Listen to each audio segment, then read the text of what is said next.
14 ಲಕ್ಷ ರೂಪಾಯಿ ಆಸ್ತಿಯ ಒಡತಿಯಾಗಿರ್ತಕ್ಕಂಥ ಗೌರಿ ದೇಶಪಾಂಡೆ ಅವರು ಮದುವೆ ಆಗೋದಕ್ಕೆ ಒಬ್ಬ ಹುಡುಗನ ಹುಡುಕಾಟ ಮಾಡ್ತಿರ್ತಾರೆ. ಸುಮಾರು 2 ವರ್ಷಗಳಿಂದ ಹುಡುಕಾಟ ಮಾಡ್ತಾ ಇದ್ದು ಇವರು ಫಸ್ಟ್ ಇಷ್ಟಪಡುವಂತಹ ಹುಡುಗ ಕ್ವಾಲಿಫಿಕೇಷನ್ ಸಿಗ್ತಿಲ್ಲ. ಏನೇನೆಲ್ಲ ಡೀಟೇಲ್ಸ್ ಕಳಿಸಿದ್ದಾರೆ, ಯಾವ ರೀತಿ ಹುಡುಗ ಬೇಕು ಅಂತ ಹೇಳ್ತೀನಿ ಬನ್ನಿ. ಇವರ ಹೆಸರು ಬಂದುಬಿಟ್ಟು ಗೌರಿ ದೇಶಪಾಂಡೆ, ಊರು ಬಂದುಬಿಟ್ಟು ಬೆಂಗಳೂರಿನಲ್ಲಿ ವಾಸವಾಗಿದ್ದಾರೆ, ಸಿಟಿನಲ್ಲಿ. ಒಟ್ಟು ಇವರ ಆಸ್ತಿ ಬಂದುಬಿಟ್ಟು 14 ಲಕ್ಷ ರೂಪಾಯಿ ಅಂತ ಹೇಳಿದಿರ್ತಕ್ಕಂಥದ್ದು. ಇವರ ವಯ 28 ವರ್ಷ ಪ್ರಾರಂಭ. ಇವರ ಜಾತಿ ಪಾಂಡೆ. ನೋಡೋದಕ್ಕೆ ಸ್ವಲ್ಪ ಕಪ್ಪು ಬಣ್ಣ ಇದ್ದೇನೆ, ಆದರೂ ಕೂಡ ನಾನು ಕ್ರೀಮು ಅಂತ ಹಚ್ಕೊಂಡು ಬೆಳ್ಳಗಾಗುವಷ್ಟು ಪ್ರಯತ್ನ ಪಡ್ತೀನಿ ಅಂತ ಹೇಳಿರ್ತಕ್ಕಂಥದ್ದು. ನೋಡೋದಕ್ಕೆ ಚೆಂದ ಇದ್ದಾರೆ, ಸ್ವಲ್ಪ ದಪ್ಪ ಇದ್ದಾರೆ ಸ್ನೇಹಿತರೆ.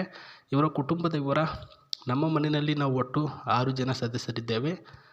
ನಾವು ಬಂದುಬಿಟ್ಟು ಮಧ್ಯಮ ವರ್ಗ ಅಂತಂದರೆ ಮಿಡಲ್ ಕ್ಲಾಸಿನ ಜನ. ನಾವು ಒಳ್ಳೆಯ ಒಂದು ಸಂಸಾರ ನಡೆಸ್ಕೊಂಡು ಬಂದಿದ್ದೇವೆ. ನಮ್ಮ ಫ್ಯಾಮ್ಲಿ, ನಮ್ಮ ತಂದೆಯವರು ಇದುವರೆಗೂ ಕೂಡ ಒಂದು ಜಗಳ ಆಗಿಲ್ಲ, ಚೂಟಿ ಆಗಿಲ್ಲ, ಎಲ್ಲರೂ ಕೂಡ ಒಗ್ಗಟ್ಟಿನಿಂದ ಇದ್ದೇವೆ. ಸೊ ಈ ಒಂದು ಗೌರಿ ದೇಶಪಾಂಡೆ ಅವರಿಗೆ ಈ ರೀತಿಯ ಹುಡುಗ ಬೇಕು ಅಂತ ಹೇಳಿರ್ತಕ್ಕಂಥದ್ದು. ಪಾಯಿಂಟ್ ನಂಬರ್ 1, ಹುಡುಗ ಪ್ಯೂರ್ ಸಸ್ಯಾಹಾರಿ ಪ್ರಿಯಾಗಿರಬೇಕು. ನನಗೆ ಅಡುಗೆಗೆ, ಬಟ್ಟೆ ಒಗೆಯೋದಕ್ಕೆ ಅಂತ ಸಹಾಯ ಮಾಡಬೇಕು. ಕೆಟ್ಟ ಚಟ ಯಾವುದೇ ರೀತಿಯಲ್ಲೂ ಕೂಡ ಇರಬಾರ್ದು. ಪ್ರಸ್ತುತ ಹೆಣ್ಣಿನ ಬಗ್ಗೆ ಗೌರವ ಕೊಡಬೇಕು. ಅದು ನಾನೇ ಆಗಿರಲಿ, ನನ್ನ ತಾಯಿನೇ ಆಗಿರಲಿ, ಇನ್ನೊಬ್ಬರು ಹೊರಗಿನ ಮಹಿಳೆಯೇ ಆಗಿರಲಿ, ಪ್ರಸ್ತುತ ಹೆಣ್ಮಕ್ಳಿಗೆ ಗೌರವ ಕೊಡೋದು ಅವರ ಕುಟುಂಬದಿಂದಲೂ ಬಂದಿರಬೇಕು.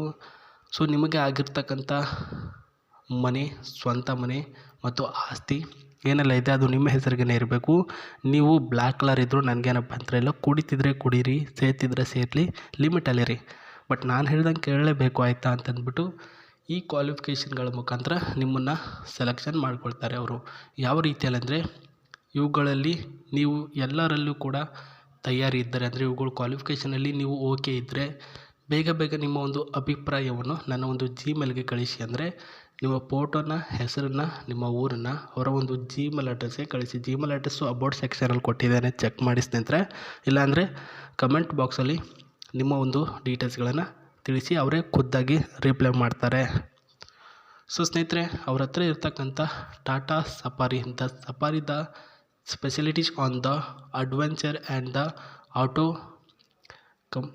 ವೇರಿಯಂಟ್ ಅಂತ ಹೇಳಿರ್ತಕ್ಕಂಥದ್ದು. ಡೀಸೆಲ್ ವೇರಿಯಂಟಲ್ಲಿ ಈ ಒಂದು ಟಾಟಾ ಸಫಾರಿ ಅವ್ರ ಹತ್ರ ಇದೆ. ಪ್ರಸ್ತುತ ಅವರು ಟೂರಿಸಮ್ಗೆ, ಸ್ಪೋರ್ಟ್ಸು ಮತ್ತು ಈ ಕಡೆ ಕಾಡಿಗೆ, ಆ ಕಡೆ ಈ ಕಡೆ ಅಂತ ಹೋಗೋದಕ್ಕೆ ಯೂಸ್ಫುಲ್ಲಾಗಿ ಮಾಡ್ತಿದ್ದಾರೆ ಅಂತ ಹೇಳಿರ್ತಕ್ಕಂಥದ್ದು. The Tata Safari the very useful and adventure in the AC car ಅಂತ ಹೇಳಿರ್ತಕ್ಕಂಥದ್ದು.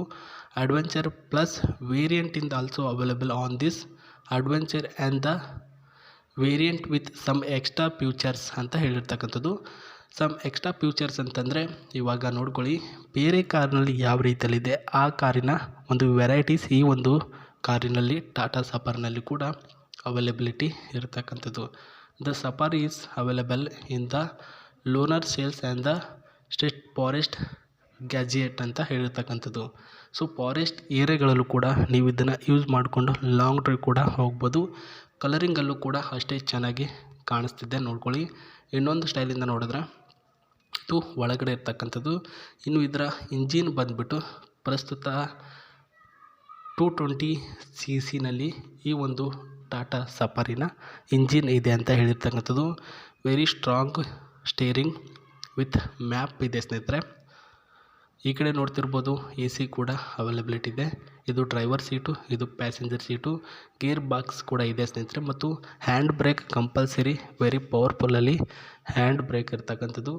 ಇನ್ನು ಈ ಕಡೆ ಒಂದು ಫ್ರಂಟ್ ಸೈಡಿಂದ ನೋಡ್ಕೊಳ್ಳಿ, ಬ್ಯಾಕ್ ಸೈಡ್ ಆ್ಯಂಡ್ ಟಾಪ್ ಮಾಡಲಲ್ಲಿ ನೋಡ್ಕೊಳ್ತಿರ್ಬೋದು.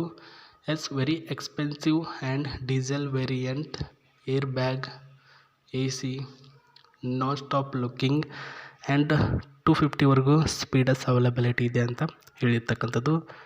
ಸೊ ಅವ್ರ ಹತ್ರ ಇದೆ. ಹಾಗಾಗಿ ನನ್ನ ಮಾಹಿತಿ ಎಷ್ಟು ಮುಖ್ಯನೋ ನನ್ನ ಕಾರಿನ ಮಾಹಿತಿ ಅಷ್ಟೇ ಮುಖ್ಯ ಸರ್. ನಾನು ಇಷ್ಟ ಆಗಲಿಲ್ಲ, ನನ್ನ ಕಾರ್ನಾದರೂ ನೋಡಿ ಇಷ್ಟಪಡ್ತಾರೆ ಅವರು ಅಂತ ತೀರ್ಮಾನ ಮಾಡಿಬಿಟ್ಟು ಹೇಳಿ ಅಂತ ಹೇಳಿರೋ ಕಾರಣಕ್ಕಾಗಿ ಹೇಳ್ತಿದ್ದಾರೆ ಸ್ನೇಹಿತರೆ. ಸೊ ಮತ್ತೆ ಹೊಸ ಪ್ರೊಫೈಲೊಂದಿಗೆ ಸಿಗ್ತೀನಿ. ನಮಸ್ತೆ, ಬಾಯ್.